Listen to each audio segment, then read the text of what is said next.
Howdy. Sorry I'm late. I inadvertently set up my video to start like tomorrow at 7:30 and that's not going to work cuz I'll be way asleep by then. But I don't have to work tomorrow. So I wanted to share some quilting chit-chat and maybe some drawing and insights tonight. I got a couple suggestions or ideas for what people would like to learn how to draw so that you can take it. What's going on here? I've got technology paper cuts.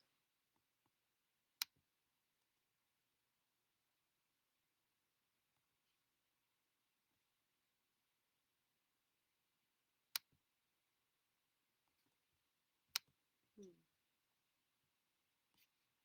Okay, well, I guess I'll have to do it and look at it afterwards. If it doesn't work, well, we'll redo it. There's a solution for everything, right?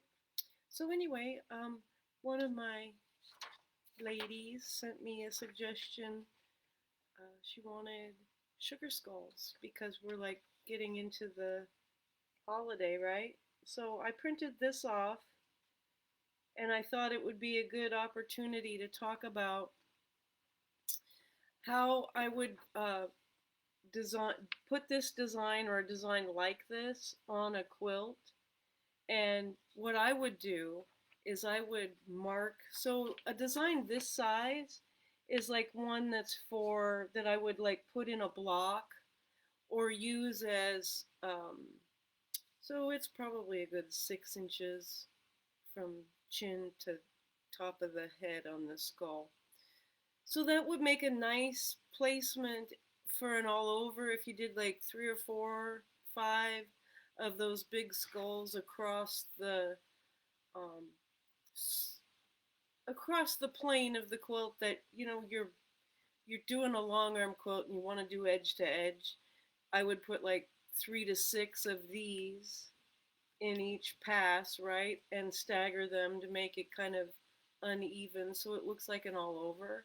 But how I would do that is I really would take, I mark quilts sometimes, not the full detail like all of these flowers and stuff, but what I would do is just mark the outline of the skull and I would mark the outline of those, like the teeth, all the areas where there's the darkness. And that darkness, how I would make that dark on a quilt is I would probably pick some kind of dense background design, like a meander or scribbles or something like that, to really make that more dense in that area, the nose, right there in the jaw, and the eyes. But so when I mark quilts, I have two different marking utensils that I pick, and I don't mark quilts very often, but for something like that, I really would do the outline so that I got the shape right. And what I use for marking quilts that are light colored is like one of these water soluble blue pens. And what I use to mark a dark quilt is just plain old, I put it right here. There it is. Plain old school chalk. And actually the cheaper chalk works better. You don't want the dustless kind because it's hard to rub off the quilt. But on quilts that are real busy or dark, you can just outline with the chalk. I sharpen it in a pencil sharpener to make the tip sharp and just mark your outline of your shape. That gives you at least some kind of guide so as you're quilting along.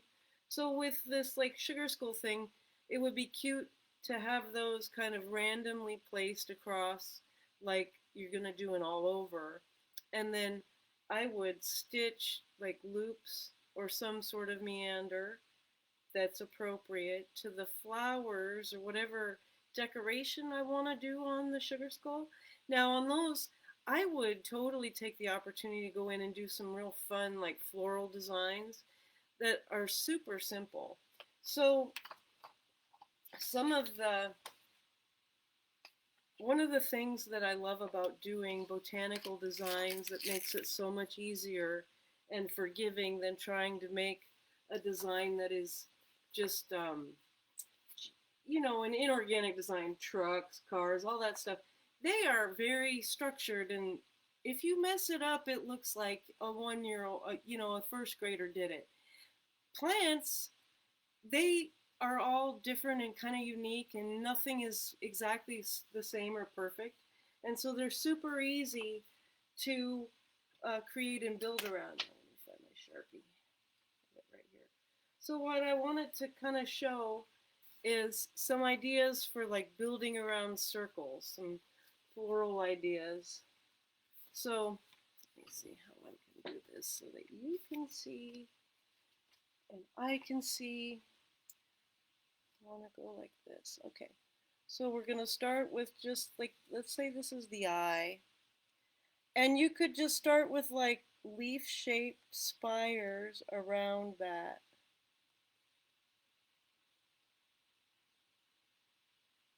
And they don't have to be all the same.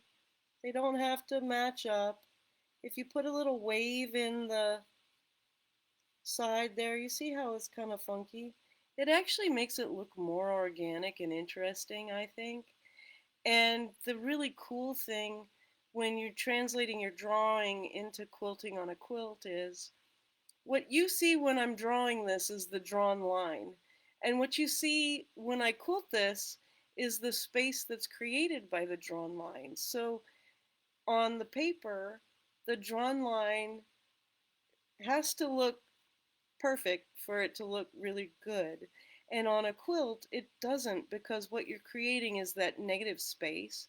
And so it's really a forgiving art form. So let's pretend this is one eye of the sugar skull, and we've got one round of like the base seeds of a flower, say. Well, let's come in here and we'll just do another kind of petal all the way around it. This is just a petal that goes up and has a little bump on the end. Bump, bump, bump, bump, bump, bump, like so. You know what I want to do then? I'm going to echo really narrowly around this. And then I think what would be neat, after we get echoed really narrowly all around this, then I'm going to come out and let's do little loops back and forth.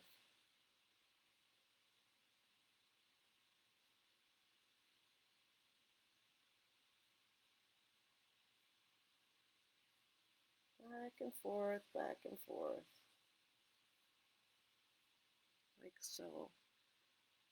So when you have a circular design, it gives you a good launching point to build stuff around it.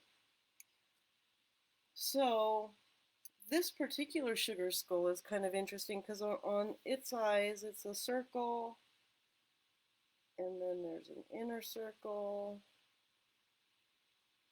and it looks like in here there's dots, so I would go around.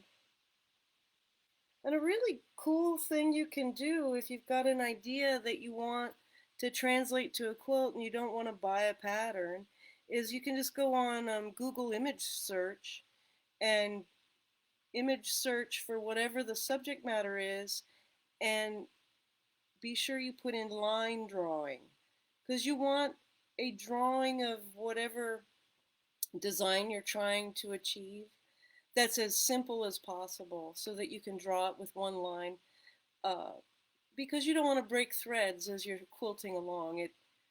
One, stopping and starting is messy and time consuming, and two, quilting a design that requires too much backtracking with thread back and forth and whatnot, it can create pockets of density in your quilt that you're not going to like when you hang it or it's on the bed. So one of the most important things about choosing a quilting design for your quilt is that it's even. So if you're going to quilt your quilt densely, you want to quilt the whole quilt densely. You don't want to quilt the middle densely and then leave your borders with any significantly less dense quilting. It will shrink up the more quilting you put in, your piece, the more it shrinks. Like you can measure it when you first start, and you measure it after it's quilted, and it will be smaller. And the more densely you quilt it and the thicker your batting, the more that quilt's going to shrink. So keep that in mind if you're designing a quilt for a bed that needs to completely finish at a specific size. You want to make your top be bigger than what you actually want the quilt to finish, because depending on the batting and the quilting that you choose, that quilt is going to shrink as it becomes quilted. All right, so that's a tip that I think is probably pretty valuable. So the thing about organic designs, and one of my other friends said that she had a hard time with leaves, and so leaves are something that I love to quilt, and I thought we could go over a little bit. I had a student in a class one time. Her name is April Spool, and she's an amazing artist. She's incredible textile artist, and taught me, she took my class, but she taught me something really valuable about drawing leaves. And what she said was, they're really, I'm going to draw a leaf April Sproul style. But she said they're really not even close to perfect in nature. And so she just didn't even, she said, you know what, I just think about walking along the forest floor and what do those leaves look like? And so these are kind of fantasy leaves, but they just they add enough texture and they take up a lot of nice space, right? So we could do a little curl.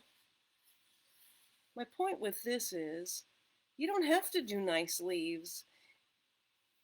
It still, if it needs to have just pretty even space between the fronds, and that's easy enough to achieve, but this would be a beautiful all over on a border. And I have another tip for you that is pretty valuable. If you have a quilt that you're quilting and the borders are full, which is a really common thing because uh, fabric stretches. And so, especially if you quilt for other people, you're going to have a wide variety of skill levels, and people are going to starch their tops to a different level of stiffness, and they're going to have a different seam allowance and all of that stuff, and fabric stretches. So a lot of times you'll have areas in quilts where there's fullness, right? And so one of the things about the actual quilting process is we're generally taking a flat back that's made out of like one piece of fabric or maybe two.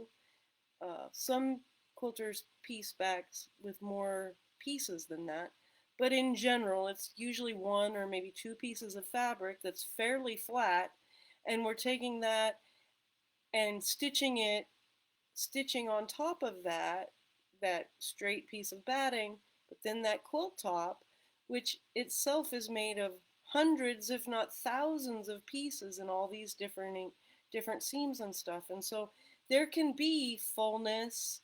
A lot of quilts where there's a lot of bias edges, they'll stretch, and so it'll look like lumps, you know.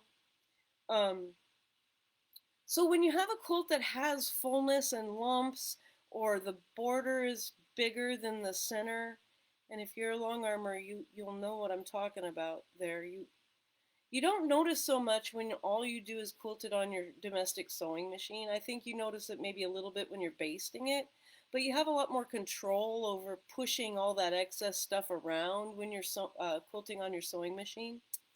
Um, and that the long arm, there's just no forgiveness. It's straight and flat, and you can really see when the quilt top itself is not straight or flat when you put it on the long arm. But all of that to say, a design like this is a really good choice for a quilt that has fullness because the lines don't cross. So it will eat up fabric if you just do your stitching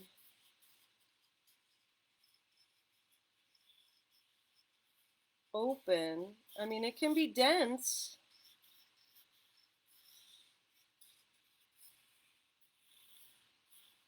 but this will really suck up any excess fabric, and since the lines don't cross, you won't have pleats. Pleats happen when your stitching lines cross and you have fullness in your quilt top fabric, or fullness in the back too, that can happen. So, and it looks so much different on paper.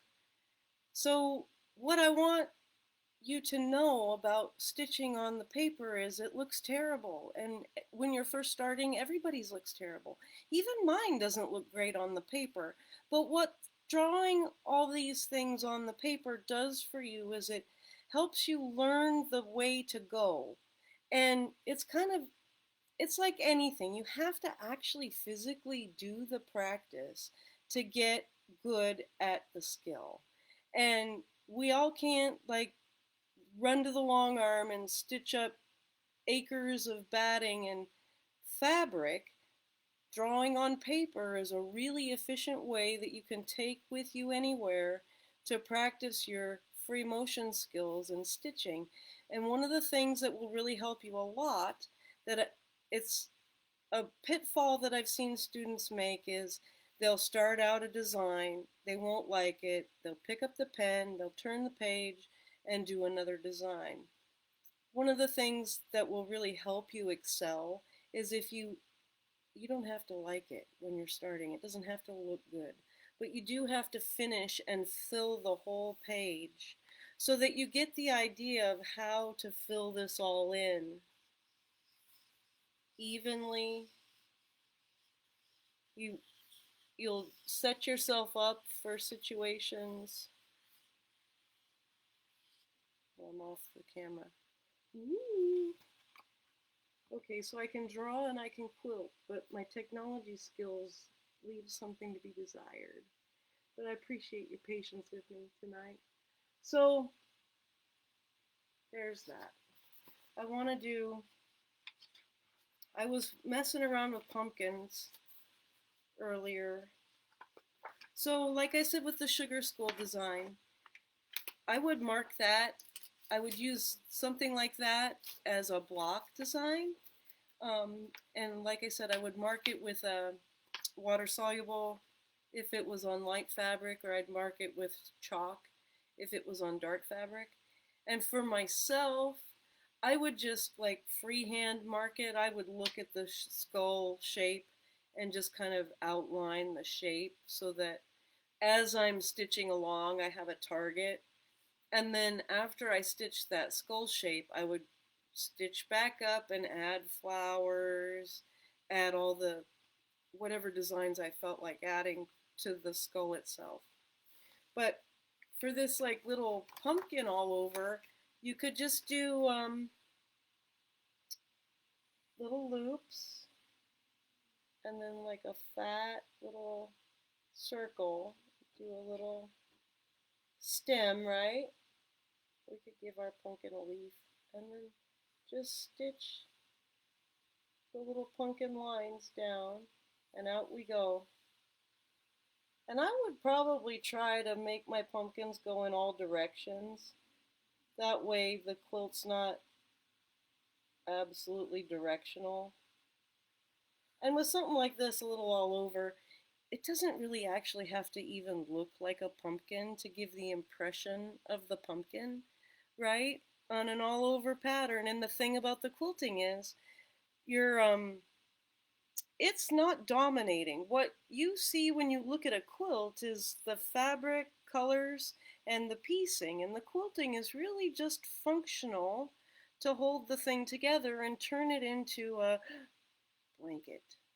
And so I think we stress a lot about how perfect this stuff is, and it really doesn't matter that much. And the other thing to keep in mind is thread on a quilt top in an all-over design does not have the same visual impact that my black Sharpie on white paper does.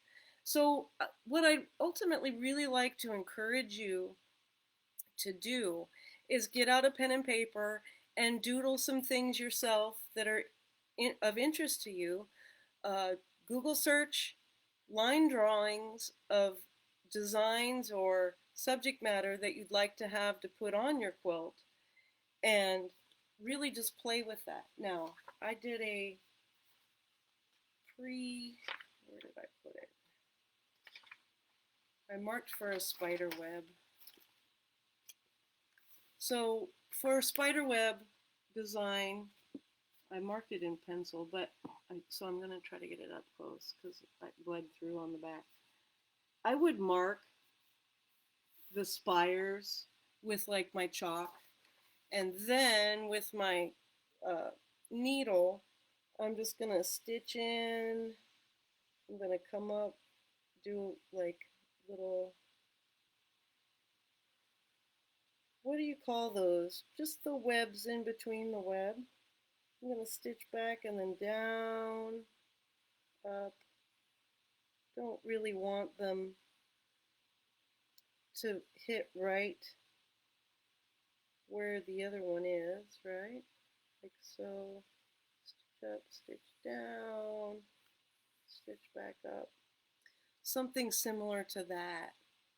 But having those spires marked previous to stitching the web is really going to help you out. Just having the guidelines, I'm a big fan of Pam Clark's Designs with Lines. I don't know if those are even still available, but when I was a beginning quilter, Pam Clark was such an influential teacher, and her her methods of just putting in some basic lines and stitching to them freehand really freed me up a lot of time and energy. So kind of like that. If you put more wow in it, it looks a little bit more organic, like a spider web, right? And I guess, where should we put the spider? Let's see, let's go over here. Come down.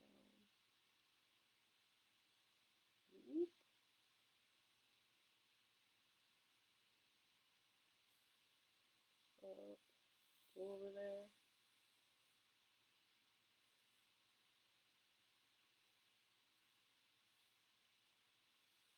I have a lot of spiders this fall all around my doorways, and their their webs are not tidy. It's kind of remarkable. I'm saying that so that I can feel better about how messy this looks, but I have to also keep in mind that I'm doing it from a weird angle.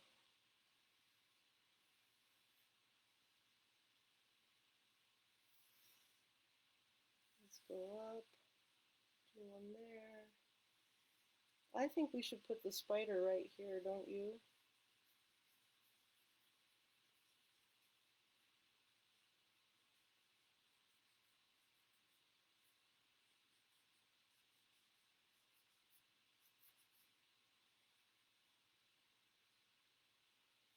I'll come back. Whoop, whoop.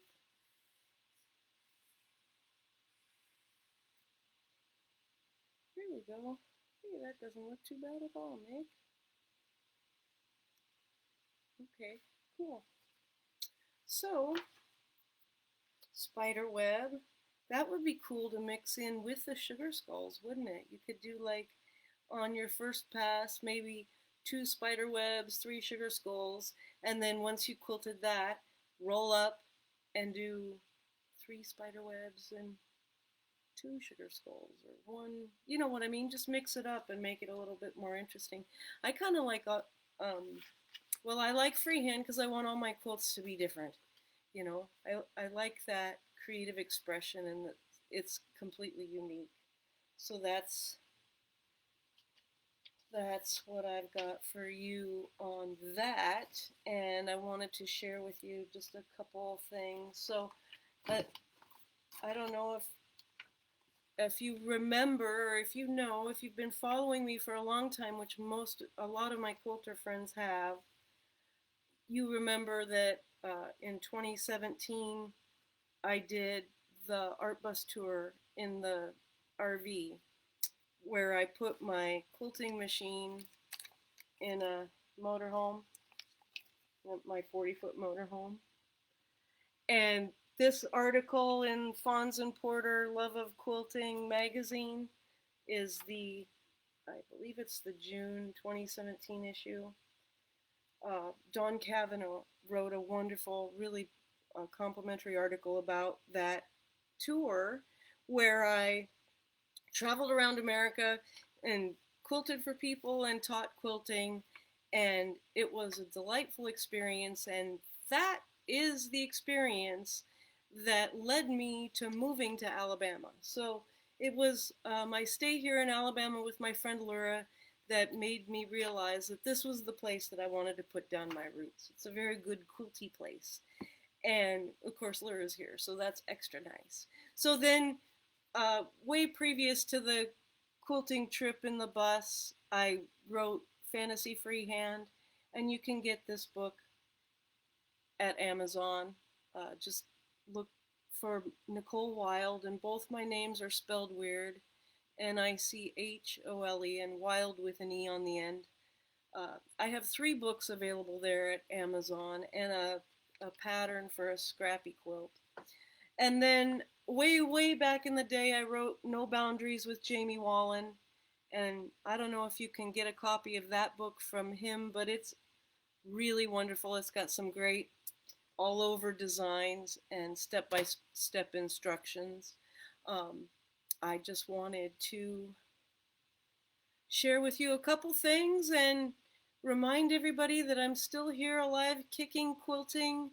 I have time for quilting projects for quilters to finish your quilts before the holidays, but it's a limited time. So if you have something in mind, we're going to need to talk about it ASAP and get it on the schedule so that we can be sure to get it done by Christmas.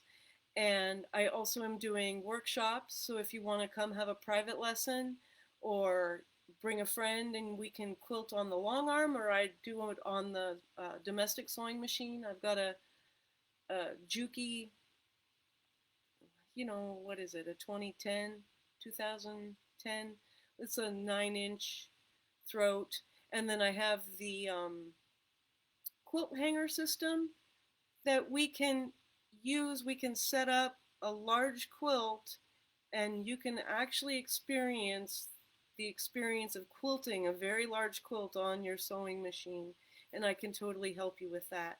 So you don't have to go out and buy thousands of dollars worth of long arm quilting equipment to quilt beautifully. I can help you do it on your sewing machine or on a long arm, and I am happy to come to you. So if you would like to host me in your studio to have a private lesson on your machine, get in touch with me.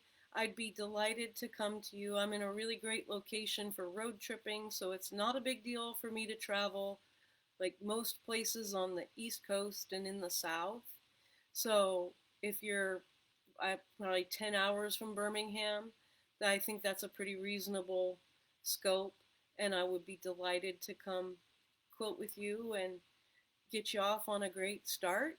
And I apologize for my bad lighting, and I appreciate everybody who popped in and watched. And I can't believe the time goes so fast. I must talk a whole heck of a lot. Anyway, I appreciate your attention. I hope you got something valuable out of this quick little, well, it didn't turn out to be quick, did it? Like out of this rambling discussion about quilting and all things fabric delights. Anyway, I love quilts and I love quilters, and I'm looking forward to quilting with you. So get in touch. You can call me 281-254-5667. That's also my number that you can text me to. And you can also just send me a private message or email me. My email address is yesyoucanquilt@gmail.com. That's yesyoucanquilt, all spelled out, @gmail.com. And I really look forward to helping you and talking with you. Have a wonderful evening, guys.